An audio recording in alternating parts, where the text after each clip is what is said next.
आज विरोधी पक्षाने 293चा जो प्रस्ताव आणला त्यामध्ये राज्यातले बरेचसे विषय आणि राज्यातल्या सर्व विषयांना स्पर्श करत करत त्यांच्या प्रस्तावामध्ये मुंबईच्या विषयांनाही चर्चेला आणण्याचा हा प्रस्ताव होता आणि त्यामध्ये पैशाची उधळपट्टी अशा स्वरूपाचा आरोप जे लोक विरोधी पक्षातले करत होते त्यांना सत्य परिस्थितीचा आरसा त्यांच्या डोळ्यासमोर चेहऱ्यासमोर आणणं आवश्यक होतं आणि म्हणून त्या विषयावर चर्चा करताना मी असं म्हटलं की हा प्रस्ताव 293चा आणणारे मवियाची लोक यांनी मुंबईशी दगाबाजी केली आहे आणि त्यामुळे अशा दगाबाज लोकांना मुंबई किंवा राज्याच्या विकासाच्या बद्दल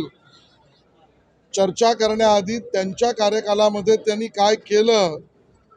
याचा पहिला सढळ पुरावा द्यावा लागेल आणि जोपर्यंत आपल्या काळामध्ये यातली एकही गोष्ट ते करू शकले नाहीत किंवा केली नाही तोपर्यंत या विषयाची मागणी आताच्या सरकारला करणं याचा अर्थ उलटा चोर कोतवाल को डाटे अशा पद्धतीचा आहे आणि म्हणून मुंबईच्या सुशोभीकरणावर टीका करताना पैशाची उधळपट्टी म्हणून टीका करताना मवियाच्या काळात सन्मानाने उद्धवजी ज्यावेळेला मुख्यमंत्री होते त्यावेळेला मुंबई महानगरपालिकेच्या पैशातून परळच्या ब्रिज खाली एल्फिस्टन रोडच्या स्टेशनजवळ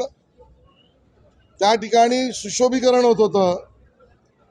आणि थेट तिकडून वरळीवरून कलानगरच्या सिग्नलला पाणी तुंबू नये म्हणून 9 पंप लावून तिकडे सुशोभीकरण होत होतं आणि त्यामुळे उभाटाच्या दृष्टीने मुंबई म्हणजे वरळी आणि वरळीवरून निघून कलानगर कारण एक युवराजांचा मतदारसंघ आणि दुसरं कलानगरला माजी मुख्यमंत्र्यांचं निवासस्थान त्यामुळे 2 ठिकाणी काम केलं म्हणजे मुंबईला खूप मोठं काही दिलं असा आविर्भाव करायचा पण तेच आज एकनाथ शिंदेजी देवेंद्रजी अजितदादा पवार या सरकारने मुंबईतल्या सर्व पुलांखाली मुंबईतल्या सर्व त्या ठिकाणच्या असलेल्या विजेच्या दिव्यांच्या त्या ठिकाणी असलेल्या खांबांवर आणि चौकांवर सुशोभीकरण सुरू केलं तर ती उधळण होते पण स्वतःच्या घराजवळ केली की ती उधळण होत नाही असे दगाबाज लोक आहेत असा मी आरोप केला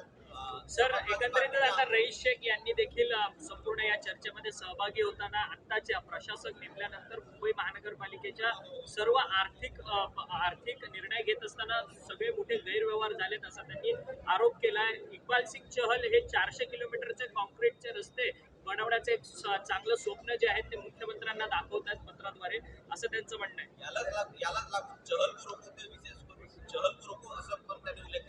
मला वाटतं की त्यांचं भाषण संपूर्ण आपण ऐकलं तर माझा समज असा आहे त्या भाषणामध्ये ते हे सांगत होते की कामं सुरूच नाही झाली आपण तर म्हणतात गैरव्यवहार झाला आहे सन्मानाने आदित्यजी रोज म्हणतात कामं सुरू झाली नाही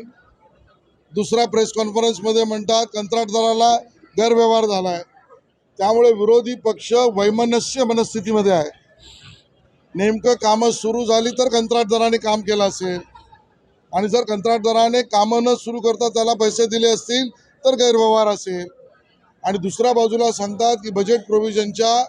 केवळ 20 ते 25% पैसा खर्च होतोय याचा अर्थ कंत्राटदार काम करत नाही BMC पैसे देत नाही खर्च होत नाही ह्याची आकडेवारी सांगायची आणि दुसऱ्या बाजूला कल्पोकल्पित भ्रष्टाचाराचा किंवा गैरप्रकाराचा आरोप करायचा दोनपैकी सत्य कुठलं हे वैमनस्य मनस्थितीत असलेल्या आदित्यजी किंवा रईस यांनी पहिलं उत्तर द्यावं राहता इक्बाल सिंग चहल यांना आमचंही म्हणणं आहे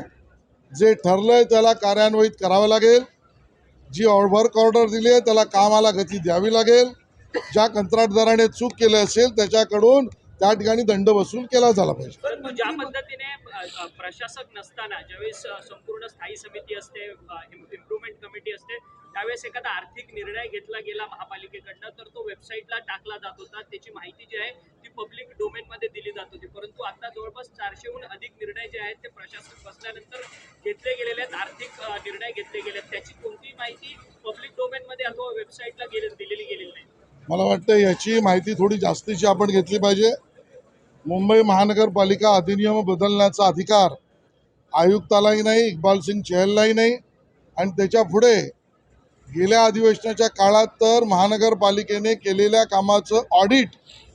त्या ऑडिटचा रिपोर्ट सुद्धा सदनासमोर आला होता. त्यामुळे पब्लिक डोमेनमध्ये ज्यावेळेला ऑडिटच येतं त्यावेळेला ह्याच्यापेक्षा पब्लिक डोमेनमध्ये अजून काय आलं पाहिजे, थोडा अभ्यास आपण केला तर आपल्याला सर, कळेल.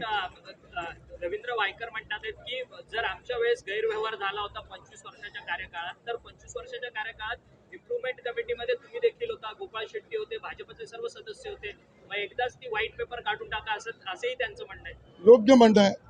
स्थायी समितीचा व्हाईट पेपर आता ऑडिटमध्ये येईल. इम्प्रुव्हमेंट कमिटीमध्ये मुंबई शहरातले भूखंड आम्ही वाचवले स्पष्ट होईल. 25 वर्षाचा ऑडिट पेपर. मी 25 वर्षाचंच म्हणतो, आपला तेव्हा पत्रकार म्हणून जन्मही नव्हता झाला. सर, मंत्री मंगल प्रभात लोढा यांनी आयुक्तांना पत्र दिले महापालिका आयुक्तांना की सर्व महापालिका शाळांमध्ये प्रभू श्री रामांवरती स्पर्धा घ्याव्या असं एक पत्र आयुक्तांना लिहिले. कसं पाहताय? हे कोणी लिहिलं? मंगल प्रभात लोढा. काय लिहिलं? प्रभू श्रीरामावर स्पर्धा घ्याव्यात. प्रभू श्री रामांना घेऊन स्पर्धा घ्याव्या. मग महाराष्ट्रामध्ये, मुंबईमध्ये, भारतामध्ये प्रभू रामचंद्रावरच्या स्पर्धा घ्यायच्या नाही तर काय कराचीत घ्यायच्या?